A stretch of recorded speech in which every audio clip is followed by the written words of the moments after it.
Right now, one thought every game, week 3 in the NFL, including a tie.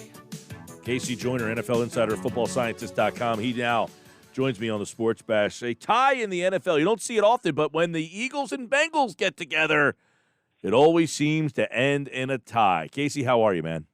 Not bad. Yeah, so they say the whole thing about ties like kissing your sister. It's just not that game was about as ugly as that, too. If you watched the game last night and then watched the Eagle game, you wouldn't think those two teams were in the same, not in the same league. No, you would absolutely would not. No, you absolutely would not. It shows the disparity of you can have talent, but it shows the disparity of how well you play or don't play. Well, let me ask you. Okay, watching that last night, you got Hardman, you got Hill, Robinson. I mean, those guys are not. It's not like these guys are first round picks.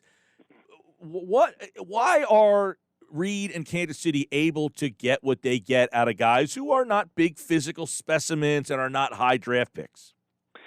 First off, they draft for speed. So all the guys they have, Watkins, Hardman, Robinson, Hill, I mean, these are all, every one of them is a tear the top off the defense kind of guy. Even Kelsey, you don't get that kind of vertical capacity out of tight ends, but as it goes for tight ends, he is probably the best vertical receiver at tight end. So that's what they look for. They don't want to dink and dunk. Andy figures, I can play call people open on short passes, and these guys can get some rack stuff, but they want guys, if they want to call 4 verticals, they want 4 guys who can beat the defense, and very few teams go for that sort of mindset at receiver, and that's what sets them apart. You look at what Doug Peterson has. I mean, is he able to maybe follow some of his former, mentor there, Andy Reid? I mean, look, the Eagles went out and got a lot of speed. Unfortunately, a lot of it's hurt. Deshaun Jackson's hurt. Rieger's hurt. Quez Watkins is hurt. So it doesn't feel like they don't have the same speed right now. But are there things that they can do? Can they take some notes from Andy Reid? They can take some notes from Andy Reid, and schematically he's doing some things that are, the attack defenses in a way that can get people open, but you got to have the pass blocking. And, I mean, I'm looking at the numbers for deep passes on Sunday. Wentz tries 13 of them. 2 are technically throwaways, so 11 passes. Even if you throw in the penalty yards, it's 87 yards, and I mean getting barely 8 yards per pass on the deep passes, where you want to be 12, 15, something like that. You want to be easily in the double-digit range. And he threw a pick, too. So, I mean, it's just he doesn't have it right now because teams are taking Ertz out of the game plan. Jackson he's got speed, but he can't get open. No, it's something it's not capable there. I mean, they hit Ward for a long pass for a touchdown, but he just doesn't have the people that could do it. And not only that, if you only have one player that can get open deep like that or one tear the top out of the defense kind of guy, it just makes a big difference between that and if you have 3 or 4 like Andy has. All right. Carson Wentz, they're 0-2-1. Is the biggest reason they're 0-2-1 Carson Wentz's play? It's the vertical passing game, which is some him and it's some the receivers because, I mean, I look at that Sunday game and it's not just a vertical passing game, but their rushing attack. I mean, Cincinnati was give up 160-plus yards to running backs. You don't even have to include quarterback games against them. You just do running backs alone, 160-plus yards coming in that contest. If you take out in fact, the Eagles running backs barely get over 100 yards, and if you take out a 10-yard penalty that they had for an offensive holding call, if you factor that in, they would have had under 100 yards. So they can't get the running game done. Part of it's the offensive line, part of it's Wentz, part of it's receivers. It's just a lot of different things. But right now, I think the Eagles need to be able to go to more of a power ground game because that's what they should have been able to go to in this contest, and it just didn't work. Yeah, I mean, early on it was working. They seemed to kind of get away from it in the second half. I mean, early it seems like, okay, Sanders was doing a good job, but then a bizarre second week in a row where Peterson said that Sanders was fatigued. Yeah, exactly. And I think losing Goddard, too, because when you lose Goddard, it's suddenly you can't run that 2-10 personnel, you can't run that 12 personnel as effectively because he's when he's on his game, he's a really good blocker, so it takes those things out of there. But again, it's a matter of, so Sanders gets fatigued, so you better have a plan B. You should be, if you knew that he was getting fatigued before, you got to have a plan B as to what to do there, and it just looks like they don't have, as we keep coming back to talk about the Eagles, they just don't have an effective plan B. Casey, obviously, Wentz is not playing the way that he's played before. They talked about regression. The coach mentioned we got to unclutter his brain. Unclutter his mind. Is it you looking at a guy who's just lost confidence? Are you looking at a guy who's hurt? Are you looking at a guy who wasn't as good as we thought we were? What's the hypothesis of his struggles right now? You need to build his confidence back up.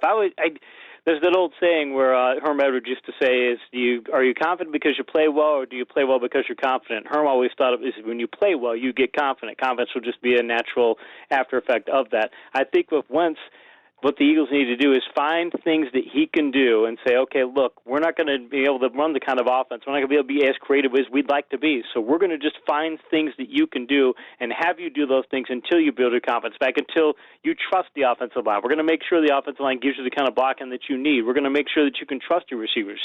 Even if you have these receivers coming out of the lineup, we're going to give you some easy reads. We're going to do some things of that nature. Because I think right now they're trying to funnel too much of the offense through Wentz to say, Wentz, you need to save us from this, and it's just overwhelming him. And if that's the case, then you got to scale it back and say, what can we do to make him confident? Because we get his confidence back, then I think things change. Obviously, they got all sorts of problems at receiver. Jackson may or may not play. Rieger's out. Alshon's still not back. You lost Goddard, so they like to run a lot of 12 personnel. Without Goddard and this wide receiving situation, you're almost asking Wentz to play perfect games. That could be. I mean, that's another issue. Yeah, it is, and if you're what you got to do is say, okay, we're going to bring another tackle in there. We're going to go. I still think they need to go to a power-heavy offense. That's what we've been talking about last year, and I think even in this contest they weren't able to execute it as well. I think it shows that they're not making a commitment to that. I think they need to get back to saying we're going to be a power team. And again, fine if Sanders can't go. Clement you should be able to get some more through him. You should funnel some things through Boston Scott. I mean, it's not like you have untalented backs behind him. You've got guys who have talent. So I would do a lot of that because you saw the 49ers on Sunday. They're super banged up, and they even had a backup quarterback, but they can play strong power football. And guess what? You can go to backup quarterback, and you can still crush a bad team.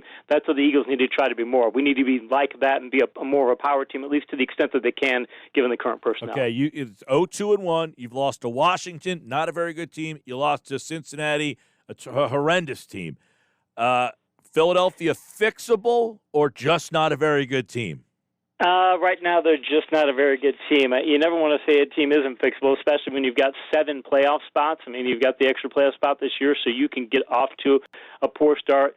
But, I mean, you've got coming up, you've got San Francisco, Pittsburgh, and Baltimore in the next 3 weeks. I mean, if you win one of those contests, you're happy. I mean, if there's a chance you can go 0-3, so they could be 0-5-1, but they're going to have to be looking at it going up. We need to get to week 7. They need to find a way to win at least one of the next 3. If they do that, and they can go on a run when the schedule gets a bit easier down the stretch, things will be okay. But if they got to make sure they fix something out because they can't go 0-3 like they look like they might have in the next 3 weeks. Real quick, how much of this is on Doug Peterson?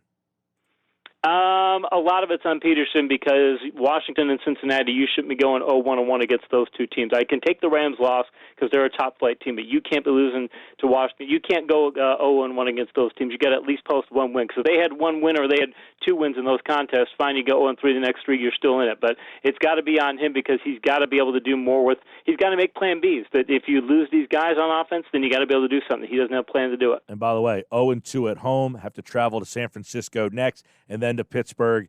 Not an easy task for the Eagles coming up.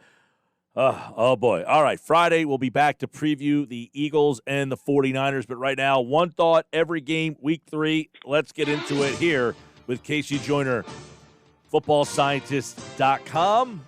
All right, Chicago and Atlanta. What a mess again for the Falcons here. I mean, you can't write this up. You know things are bad here, but there it's got to be. I wonder how he keeps his job out there. This just keeps happening. But it's the legend of Nick Foles continues to grow. The legend of Nick Foles continues to grow, and wouldn't Philadelphia be like to have him as a backup option? I know they couldn't because of the money and all that, but it also says something for Atlanta. That Atlanta, if you think that you're going to lose those sorts of games, if that's in the back of your head, you're going to do it, you will. And when you're losing to Chicago with a backup quarterback, if you have that kind of a lead, it just shows that those players don't believe in that coaching staff and what he's doing. Yeah, I think he's not long for that team. L.A. Buffalo, what a great game this was. Ugly call at the end of that game. I mean, back and forth. Buffalo had a lead. Back comes the Rams. Buffalo 3-0. Buffalo 3-0, but I keep looking at them going, Buffalo, do you want to get in these kind of contests all the time? You want to go 4 wide receiver sets? And they're doing some creative things that allow them to do power out of these 4 wide receiver sets. So I get what they're getting at, but they don't want to be that sort of a team because if they try and be that kind of a high-flying team, they're going to run into the same kind of problems that Kansas City and the powerhouse offenses did. So curious to see how Buffalo adjusts down the stretch. Washington goes to Cleveland. Cleveland's now 2-1. They've scored 30 points again. Start to look at Cleveland a little differently, or is it Cincinnati and Washington, although both those teams beat Philly?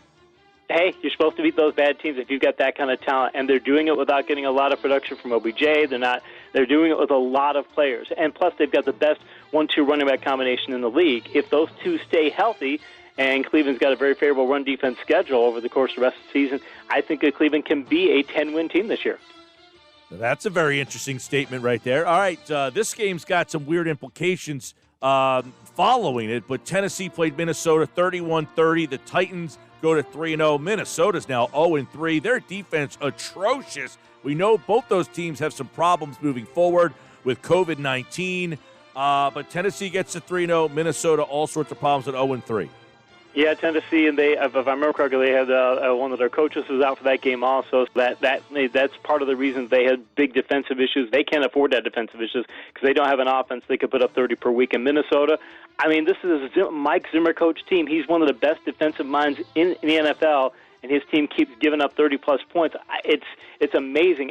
He's got to be able to fix it, but if they're not being able to fix it, it tells me it's probably a personnel problem because it sure ain't a coaching problem. Big day for Justin Jefferson, the rookie, had 175 and a touchdown. New England takes care of business. They get to 2-1. They beat the Raiders 36-20. Not a big day, though, for Cam Newton. They were still able to score 36 points without Newton having a big day. They are, because they can run power football. I remember seeing something in one of those New England Do Your Jobs videos a couple years ago where McDaniels was talking about, we went to a power-heavy approach, and that's what we did. And you could tell he was bored and hated the idea of being so mundane, but you know what? It works, and that's what Belichick will keep doing. And they've got the team that can be one of the best power-running teams in the league, so I think New England's still going to be a contender this year. San Francisco beaten, battered, but the Giants are a perfect opponent for that. 36-9, Mullins 343. They win in New York 2 weeks in a row. Big day for rookie Brandon Ayuk, and now they'll host the Eagles. The Giants, a big mess, but San Francisco battles through the injuries. San Francisco, they have, even with the two top running backs injured, they still have Jerick McKinnon, who has breakaway speed, and they have Jeff Wilson, one of the best goal line backs in the league. They still have that kind of a punch behind them. And JaMychal Hasty, their three, he could probably do some things if he gave him 5 or 10 carries in the contest. So they go 5 deep in their running back core, and when you are that good at the running back core, when you've got that much depth in their front seven, I know they lost Bosa and Thomas, but you've got so much depth in the front seven. When you're that good at power football, you can absorb these injuries. So I think San Francisco is going to stay this good going forward. Houston's 0-3, but their schedule has been brutal. Kansas City, Baltimore, and they lose to Pittsburgh 28-21. Pittsburgh had to come back in that game, showed a little character in doing so. Is Houston 0-3 because they're not any good, or is that schedule just brutal? It's brutal. There are very few teams that could go even 1-2 in that kind of schedule, but you would expect Houston would be one of those teams, and they had a chance to beat the Steelers. They were getting much better pass block in that game than they were the first couple weeks, but it also says something for Pittsburgh because they're not playing as well as 3-0 would suggest. They're not putting away teams the way that they can. A lot of numbers look really good, but they're capable of playing even better, and the Steelers did that shows that they're not Tomlining this year, which is a big thing. Indianapolis looked good. They beat the Jets 36-7 after that opening week loss to Jacksonville. They bounced off 2 wins in a row, played some good defense. The Jets are just a Mets, though. The Indianapolis, their offensive line is already playing at midseason form, the best blocking team I've seen on tape this year, and the Jets have to be the worst blocking team. And, in fact, they're probably they're actually solid on defense, and I think I like them as a fantasy sleeper this week against the Broncos, but their blocking on offense is just, it's atrocious. I feel bad for Darnold because he's a much more talented quarterback than he gets to show because he's just getting the worst blocking in the league. Carolina, they go on the road and beat the Chargers. Herbert had another big day, 330. But the Carolina's defense had been awful the first 2 weeks. They settled in, had a good game, picked up their first win of the year. They've played now probably about 6 straight quarters of really solid defensive football. That's big for them. And it shows that when you have a power-running offense, when you have an offense that is due to grind it out, you can put a guy like Mike Davis, who was very good in college and has been good at spots in the pros, and you can still get top-line production. And it shows something about the Chargers. When their coach says, I don't know why we should put Herbert in there because we don't think we have a chance to win, I think you're telling the team that, and I think it affects his performance. But you also see why they're thinking that way because he was kind of hit or miss even with the big numbers. Almost 300 yards for Brady. They win 28-10 over Denver. Denver's got injury problems. They got injuries all over the field. That team just nothing. I mean, Locke gets hurt. Sutton gets hurt. They got problems all over the place. But what'd you think of Tampa? Tampa, they keep getting better, and I keep thinking that Brady is looking better in this offense. They're utilizing Gronk more. I think maybe they were trying to throw people off, and Gronk saying, I'm going to be a blocker. He's obviously being utilized more. I think he's going to get utilized more because Godwin's doubtful with an injury, and he might be out for a couple, 3 weeks. So there's still, and in fact, Scotty Miller, the number 3 receivers, it looks like he's banged up too. So they're going to have to find other ways to win. Not going to be able to run their standard offense, but as comfortable as they're getting with Gronk getting in the groove, I think that Tampa's starting to be. They're going to start playing their talent level. Man, was I disappointed in Arizona. I thought they could get to 3-0. They looked like they were on their way there, and they just kind of fell apart. A couple of turnovers by Kyler Murray. Adrian Peterson turned back the clock 75 yards. And the Lions go on the road and pick up a win. I thought Arizona could get that one and get to 3-0. Peterson's actually shown some really good short area burst. You get him past the second level, you get him, he gets 10 yards downfield. He's not going to outrun anybody at that point. I mean, he's not that kind of a guy, but you get him in the first 10 yards, he's getting a burst and getting up to speed very quickly. So I like the way he plays in Arizona. You're right. That's a team that they outclass, and you have to win that kind of a game. And I think They had a Tomlin situation where maybe they weren't as fired up to fight. They play this opponent because they figured it'd be a cakewalk, and maybe it'll be a good lesson for them down the road. You can't take anybody lightly. All right, Dallas and Seattle. This was a fun game, back and forth. They went. I think that game, Dallas missed two extra points. They had a field goal, a block. I mean, they just had terrible special teams in that game. But Seattle gets the big plays late. DK Metcalf had a little brain cramp there, but. In the end, too much Seattle, 38-31. Prescott, though, 472. 472, and Seattle is the first team for Pro Football Talk post that referenced Pro Football Reference. They're the first team in NFL history to give up 1,200 or more passing yards in the first 3 weeks of the season. That's how bad their secondary is playing. They're just atrocious right now. So Seattle's going to get in a lot of high-scoring games. They better get that fixed, or as we talked many times over the years, you can't do that long-term. In Dallas, hey, you got into a shootout game and you couldn't win it, and it doesn't speak well for them because I think they could get into a few shootout games this year, too, given the state of their defense. One of the problems, Seattle has no pass rush. I mean, their pass rush is dreadful. Yeah. Green Bay, 37, New Orleans, 30. Entertaining game. Rodgers looks great. Breeze, is he holding the Saints back a little bit?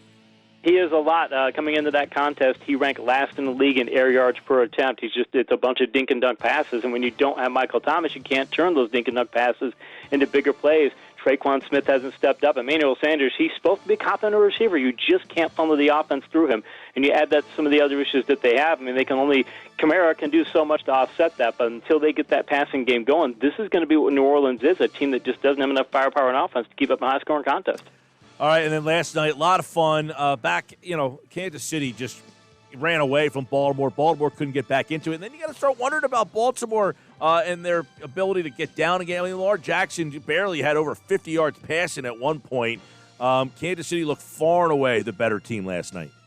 What troubles me with Jackson is that he's an elite player and he does great, but the minute he starts to have some frustrations, we saw this in the playoff game last year too, he gets frustrated in the first half. If you can get him a little out of sorts early on, it carries over through the whole game. He just doesn't seem to shake it early enough, and his receivers were letting him down. There's a lot of different things, but it also shows for Kansas City, though, that they've been that power-running team. It's the same thing they were last year. They'll power run as long as they can, but if the situation comes up where they got to go vertical, they can and still will do it. It's just something they don't want to make their primary thing because they don't want to get in a shootout contest, but they can win them if they have to. All right, that's Week 3 in the books in the NFL. Obviously, Thursday Night Football is back. We'll have it here on 97.3 ESPN. Denver and the Jets, a kind of a clunker of a game, but, we'll see what ends up happening. They seem to be entertaining even in bad matchups, but the Jets, as you mentioned, awful. Denver, all sorts of injury problems. And then Friday, Casey's back to get us ready for week number 4. He'll give us one thought on every game in week 4. And, of course, he, like all guests, appeared via the Boardwalk Honda Hotline. Casey, take care, my friend. Appreciate it, man. All right, we'll have him back on Friday's show to give us everything for week number 4 as the Eagles get ready to take on the 49ers.